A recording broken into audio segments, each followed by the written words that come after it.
চাঁদপুরের আলোচিত চেয়ারম্যান সেলিম খান। সিনেমার মতো তার জীবনের গল্প। রিকশা চালক থেকে জনপ্রতিনিধি, রাজনৈতিক ছত্রছায়ায় পদ্মা মেঘনায় গড়ে তোলেন বালু উত্তোলনের সাম্রাজ্য। অর্থ, সম্পদ আর প্রভাব প্রতিপত্তিতে শুধু জেলা জুড়ে নয়, দেশ জুড়েই ছিলেন আলোচিত। ৫ আগস্ট সরকার পতনের দিন জনরোষে পুত্র শান্ত সহ নিহত হন সেলিম খান।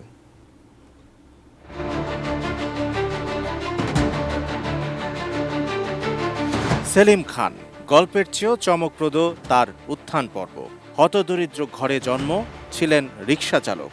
অতীত মুছে একসময় তার নামের সঙ্গে যোগ হয় বিশিষ্ট ব্যবসায়ী, সমাজসেবক এবং নেতা। ২০১১ সালে নির্বাচিত হন চাঁদপুরের ১০ নম্বর লক্ষ্মীপুর মডেল ইউনিয়নের চেয়ারম্যান। পরিচিতি পান সেলিম চেয়ারম্যান নামে।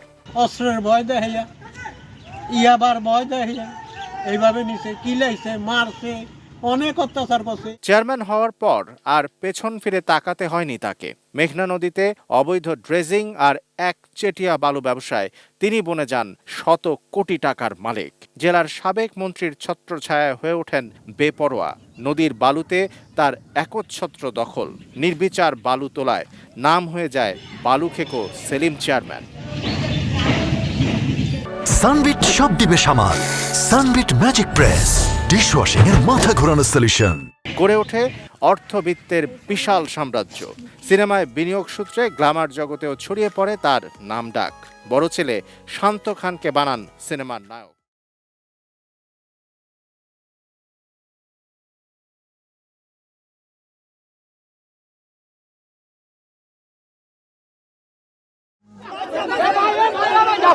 পাঁচ আগস্ট সরকার পতনের দিন জনরোষে নিহত হন পিতা পুত্র দুজন। সাধারণ মানুষের উপর অত্যাচার, নির্যাতন আর ভূমি জবরদখলের কারণে জনরোষে তাদের এ পরিণতি বলে মনে করেন এলাকার মানুষ। লাগা পিছিয়ে দৌড়িয়া মানুষের আরো ক্ষয়ক্ষতি করে আর মানুষের মনের টেনে উঠতে সেই মৃত্যুবরণ করল। জনগণের কাছাকাছি যাওয়া যায়, এই জনগণের যে চোখের ভাষা, মুখের ভাষা, এটা আমাদেরকে বুঝতে হবে। নির্বাচিত হওয়ার পর কিন্তু তাকে অবশ্যই বুঝতে হবে যে আমি শুধু ওই দলেরই নেতা না, আমি গোটা জনগণেরই নেতা। জনপ্রতিনিধিরা দলের নয়, জনগণের। তারা দখলবাজ, জুলুম, নির্যাতনকারী হয়ে উঠে জনবিচ্ছিন্ন হয়ে পড়েন। তাতেই ঘটে এমন মর্মান্তিক ঘটনা।